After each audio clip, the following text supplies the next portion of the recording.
So first, I would like to thank the organizers for inviting me to this exciting conference. It's a great pleasure to talk here. So I would like to show some recent progress on the realization of quantum repeaters and multiplexed quantum memories. So this is a brief outline of the talk. First, I want to show how to use a quantum memory to enhance the scaling for entangled connection of two quantum repeater segments. We know this is one of the basic ideas for how quantum repeater works. So we need an experimental demonstration of that. And then I will briefly review some progress on these multiplex quantum memories and how to use these multiplex quantum memories for quantum repeaters. So this includes a demonstration of multi-cell memory and how to generate entanglement between different cells and how to get entanglement between these memory cells and the long-distance telecom photons. And then we can show how to use this for more efficient realization of quantum repeaters.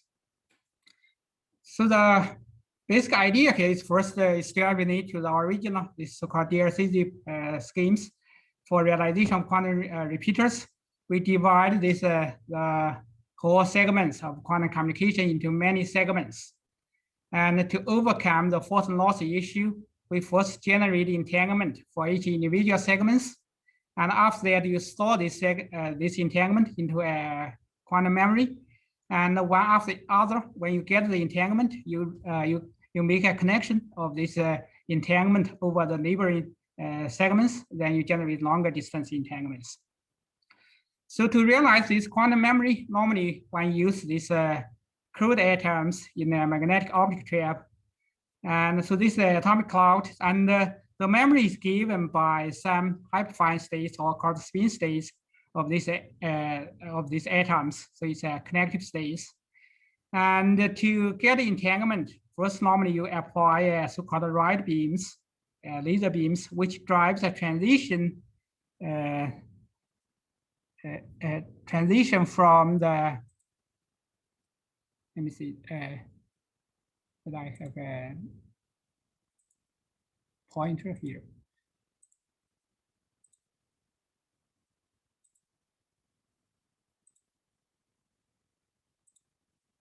Sorry, we have, so you drive a transition from one of the hyperfine levels to another level.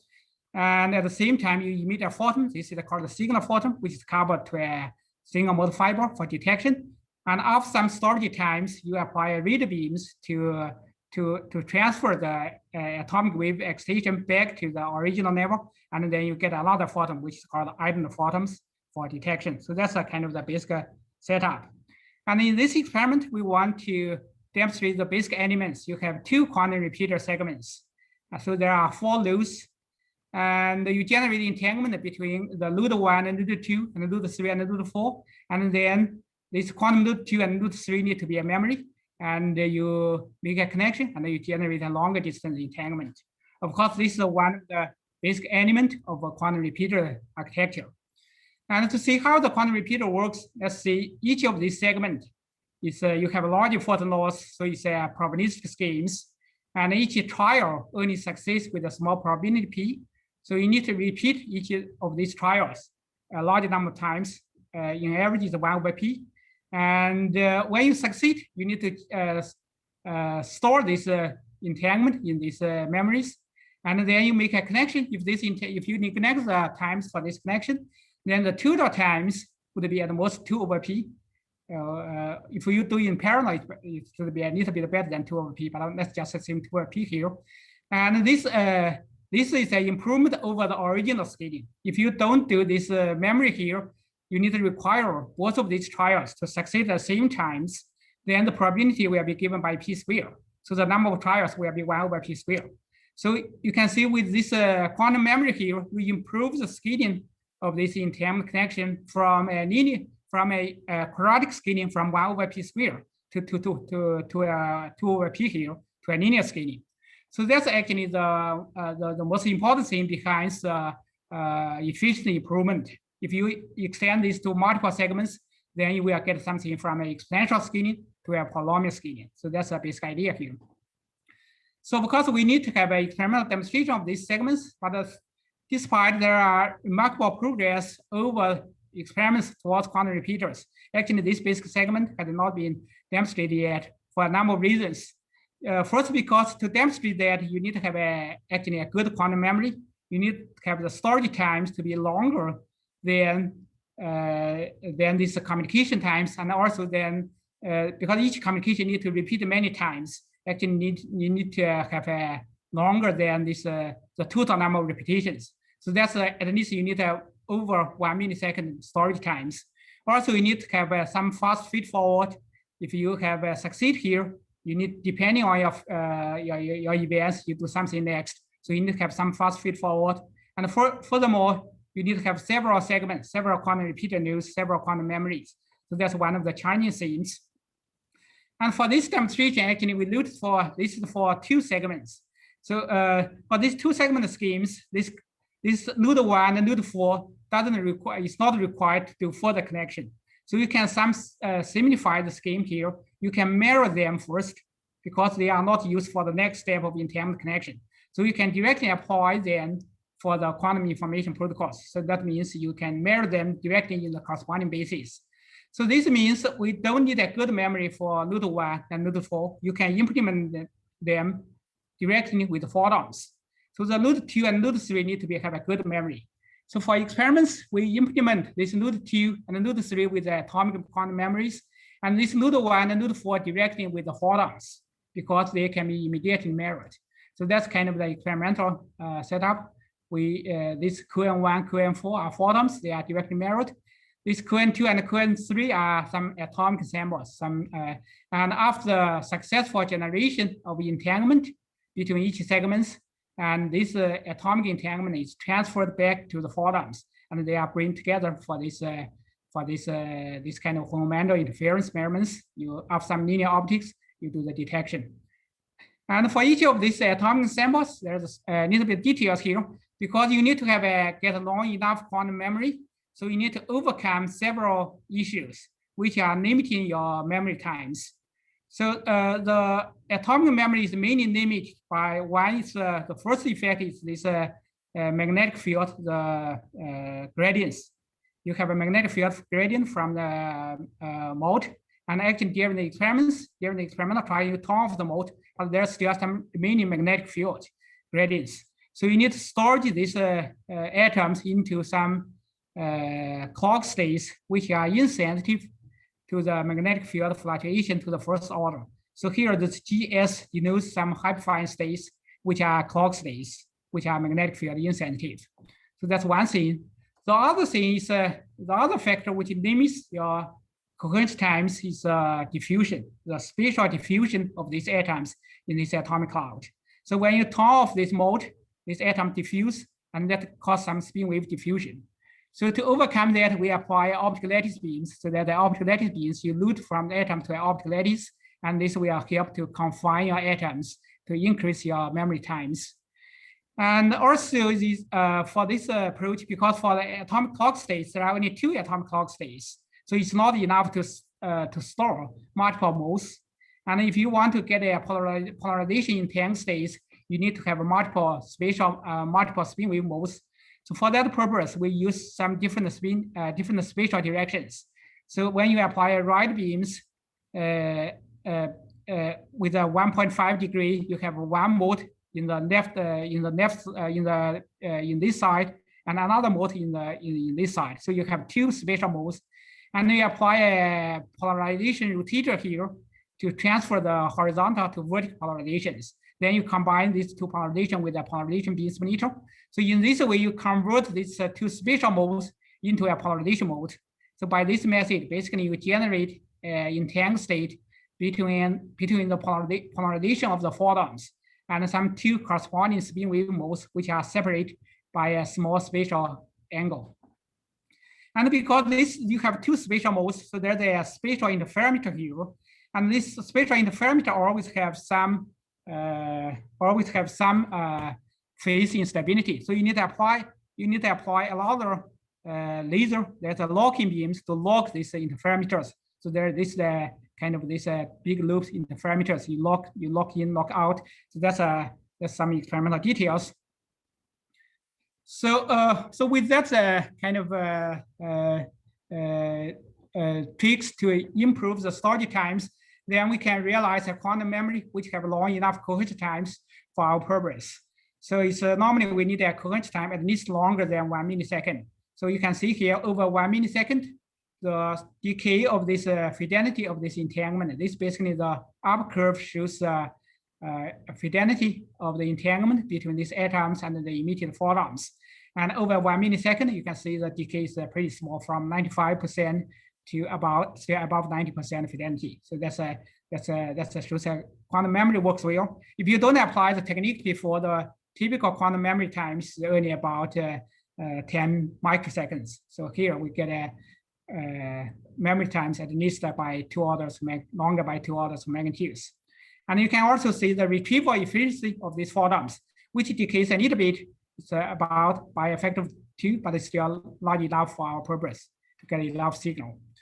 And this figure shows longer term memory times for these two atomic nodes, that are node 2 and node 3. The node 2 works particularly well. We have about 20 to 30 millisecond lifetimes. And node 3 is a little bit worse. The lifetime is probably about 5 milliseconds, but it's still good enough. So in the experiment, this is the experimental step. First, we generate the entanglement, the segment of entanglement between the node 1 and node 2. And then the node 2 have a long coherence times. So we store when it succeeds, we store the entanglement there in the node 2. And then we start the preparation of entanglement for node 3 and node 4. So that's takes some typically millisecond times with 1,000 of tries. And then when both of these succeed, we have entanglement over these 2 segments. Then we do this entanglement connection step. We convert this atomic memory excitation to the photons, and then we do this kind of beam splitter detection. So this shows after the entanglement connection, we detect the entanglement between this node 1 and node 4, and then we can still see there's a significant amount of entanglement. So what shows data here is the reconstructed density matrix from this quantum state tomography. And it has some imaginary component because there's some phase factor here, but it's a fixed phase. We can fully characterize this phase. And from this mirrored density matrix, we can characterize the entanglement fidelity. At the beginning, it's about 95%. And after entanglement, after storage, it dropped to about 93%, it's a few percent drop. And then for for the segment for the first segment between node 1 and node 2, and this one is for the second segment, is between node 3 and node 4. It's about 90% fidelity. And after the entanglement connection, we still get a good enough fidelity. It's about 80%. Of course, compared with the original one, we have a 10% drop, but that's kind of understandable because we add the imperfection between these 2 segments, and that's almost 80%. So another important thing is that we need to show the basic idea that the efficiency is indeed increased. We have an improvement in the skinning by this quantum memory enhancement. So we can tune the different success probability P in the experiments from the 0.1% to about 1%. And you can show this the experimental data. You can show they perfectly fit a linear curve. So it shows that the 1/p scaling. And this is significantly better than the case if you don't have a memory, you will have a 1/p square scaling. If you do a direct communication, we have this 1/p square scaling, which is significantly lower than this experimental data. So this shows the basic idea. The basic idea here, we get using the quantum memory, we get an improvement in the scaling of the communication efficiency. So that's our first work. We show how to use quantum memory to improve the scaling for the quantum repeaters. And in the second part, we want to briefly review some works on these multiple cell quantum memories. So in the work before, we actually use a 1 atomic ensemble only stores 1 mode, which is not efficient for quantum repeaters. Because for quantum repeaters, basically you need to have many segments to boost the success efficiency, and you also need to have when you have entanglement connection, it's better to divide each of these atomic sample into several multiple micro samples. And this is achieved by AOD here, atomic optic deflector. And you have one beams, you can split one beams, this is a two-dimensional AOD. You split this one-dimensional beam into multiple segments, into many directions. Actually here we split into 15 by 15 segments. In the horizontal 15 and the vertical also 15 segments. And you can have this cross AOD for all these beams, for these right beams, read beams, signal beams, and signal photons, and idle photons. And with the AOD here, the good thing is that all these different modes, different spatial modes, they share the same optic segments. So they have the phase is automatically stable. So you don't need to have a lock-in for this different phase, because there are 225 different optic paths. And if you need to do the phase locking, it will be very complicated. But with this AOD setup, all the phase is automatically stable. So that's also important for addressing in quantum computers. So with this setup, actually, we can show for each of these microcell, each of this micro quantum memory, they still have a good quantum memory. We can show the G2. This shows they have non-class correlation here, and we can test the crosstalk between these different segments, and all this crosstalk is sufficiently small, is below 1%. And then with this many memory seals, we can generate entanglement between two arbitrary seals and with some corresponding photons. For instance, you can pick up any of these pairs of memory seals, and then you can generate the entanglement, which is we are above around 90%. And with this setup, you can also generate, for instance, this multiplied entangled states. This is the kind of so-called W states. If you want to generate one excitation distributed over many of these atomic seals, you can get entanglement and over multiple micro seals, and we can test this with some entanglement witness. For instance, with this 16 atomic samples, you can confirm at least you have 40 peptide entanglement. And for 5 case for 25 atomic samples, you can generate the entanglement above with more than 22 peptide entanglement. And we can also generate a long distance entanglement. If you have another atomic sample to generate an entanglement between two photons. One is at the normal 780 wavelength, and the other is at telecom wavelength 1532. Then these telecom photons can go through fibers for long distance communication. This is more than 10 kilometer fibers for communication, and the other photons can be stored into these multiple cell quantum memories. You can choose any of these memory cells for storage, and after the storage and after this long distance communication, you can still verify entanglement, and you can still show a good amount of entanglement with more than 80% entanglement by this quantum state tomography. So finally, we can also use this setup for demonstration of the quantum repeater experiments before.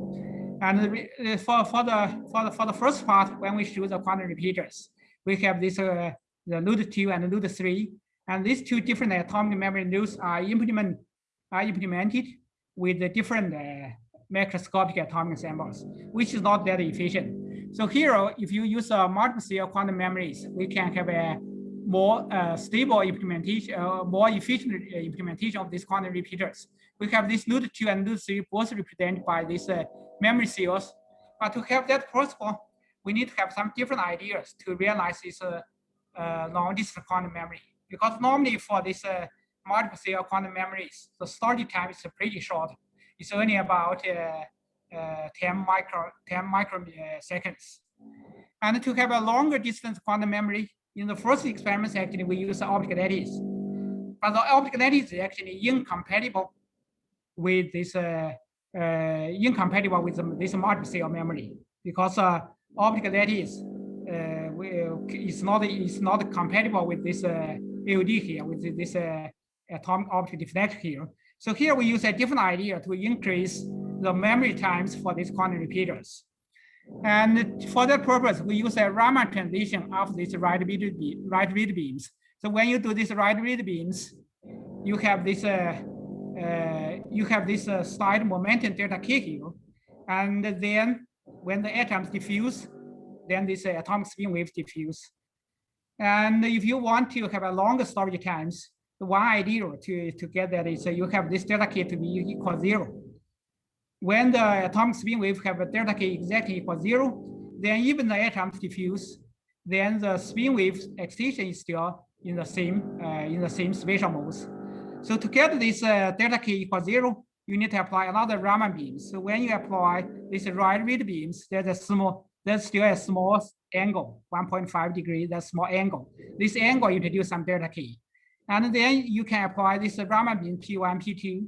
This P1, P2, the delta k from these Raman beams will exactly cancel with this right signal beams. So the P1 will be from here, the pump beam will be from here, pump 2 will be from there. So you have another pump beams for the Raman transitions. And also these guys need also have a corresponding AOD for this individual addressing here. And with that, you will have delta k equal 0. You have this, after the right-read beams, you apply this pump. And then before the read, you pump this back. Then you have delta k exactly equal 0. Then you have a kind of long enough coherence times. So with that idea, we can test these coherence times. Again, we can see the coherence times can be extended up to about millisecond. So this is about millisecond. The fidelity drops a bit, but still above 90%. So that's good for our purpose. And this is the other curve shows retrieval efficiency, which drops, but still is large enough for our experiment. It drops about factor of 2. And with this multiple cell quantum memory, then we can all the different quantum repeater nodes can be implemented with the same macroscopic atomic sample. So we can have multiple memory cell here. Here in this experiment, we can use 4 of them, but you can have many of them. And each of these memory cells have long enough storage times. So this figure here actually shows the storage times. It's 1.5, 1.4 means 1.4 millisecond. So it's long enough for our purpose. And this chrono encoding actually here shows the retrieval efficiency. And the retrieval efficiency typically is still above between 5 to 10% for this the overall retrieval efficiency. It's still large enough for our purpose. It's around 10%.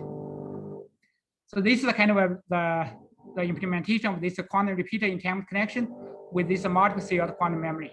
So this node 2, node 3, this still node 1, node 4. And after the entanglement generation of each segment, we do the entanglement connection, and we get this this longer distance entanglement. And the entanglement, we verify the entanglement. It's similar to the first experiment. We get something close to 80%. It's 97. It's actually 70% for this experiment. So it's not so far different from the first experiment. And also we also can show the scaling of the connection efficiency is also a linear scaling. It's a 1/p scaling instead of a quadratic scaling. So with a multiple cell, with a multiplexed quantum memory, we can also demonstrate this quantum repeater entanglement connection for the basic for this basic element. So that's basically the major content of my talk. So basically, I show how to use quantum memory to enhance the entanglement connection for quantum repeaters. And we also review some progress for these multiplex quantum memories and how to use them for the quantum repeater. Sorry, that's some noise from my surrounding here. Sorry, and thank you for your attention. Thank you for this very interesting talk. Also for staying perfectly on time. So there's a first question that I will just read. So atoms in different positions of the optical lattice may experience a different AC Stark shift. Does this cause decoherence of the spin wave and affect the memory storage lifetime? Yeah, that's good. Yeah, so you need to be careful to choose this to choose this.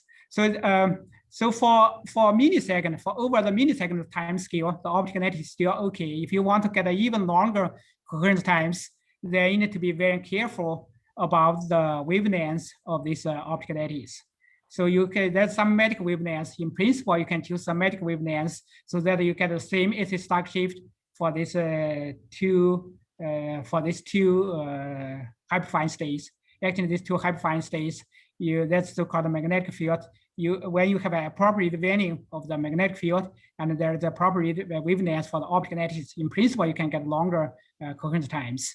But for our purpose, actually, we don't need to do such a careful tuning, because this tuning actually done before by Kuzmich. But for our experiments, because we normally, typically, say you want to get like tens of milliseconds. Actually, it's there's still some AC stark shift, but that's okay. It's below this time scale. Okay. So, if there's further questions from the audience, please again post them to the Slack channel. In the meanwhile, I will ask a question. So you show these great results that the scaling with this repeater segment with two memories in between is improved compared to the situation of direct transmission. But the absolute value, so this only works maybe in the regime of very large loss, right? Yeah, because yeah, you have some initial, say, some initial overhead of these operations, which are all not perfect. Yeah. How close can you get with that system to really beating the direct transmission, and over which distance? Okay, yeah, that's a good question. So here we actually, this curve, we actually don't directly compare with the direct communication. We just compare with the case where you don't have a quantum memory, with the case you have quantum memory, and the case you don't have a quantum memory. Then we can see the definite improvement from 1/p to 1/p, from 1/p square scaling to 1/p scaling. And if you really want to compare with the direct communication over long distance, of course, this depends on the P. As you said, there's some original overhead for using all these quantum repeaters. So I think if you want to really get that, is first the distance need to be long enough, maybe 30 kilometers. That would be probably a good number for the segment. And for that purpose, you still need to do the frequency conversion yet. So because for this experiment, we don't do frequency conversion. In principle, you can do that, but this decrease success probability. So we need to combine all these elements together.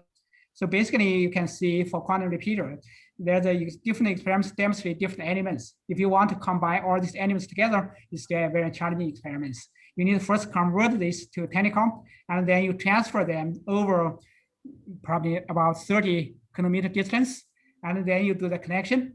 The coherence times, probably tens of milliseconds, I think is still enough. If you look at the communication times over 30 kilometers, it's about milliseconds. So that's probably good enough. But you need to combine all these elements together and then to demonstrate that. And that's still not done yet. I think it's not done yet in any group yet.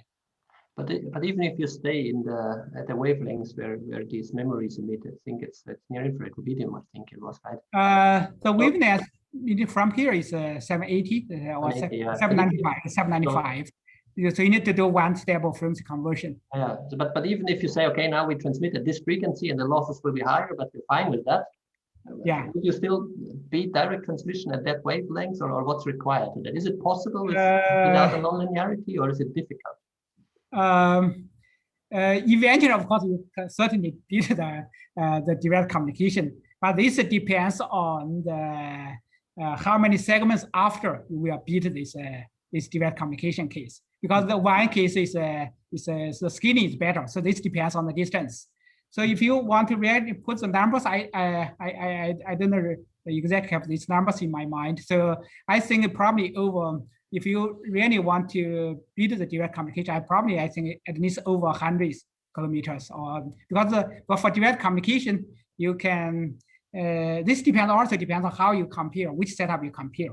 So if you use like SPDC, the repetition rate is much higher than that, much higher than this atomic ensemble experiments. By atomic ensemble, typically we have a repetition rate is microsecond, and so if you take into account all these factors, probably you need about 100 to 200 kilometer distance communication. Then you can only over that kind of time scale, and you need to apply several segments of this connection. Then you can, this is kind of the break-even point. You can really beat the direct communication case for long-distance communication. So thank you again. I see no further questions on the Slack channel.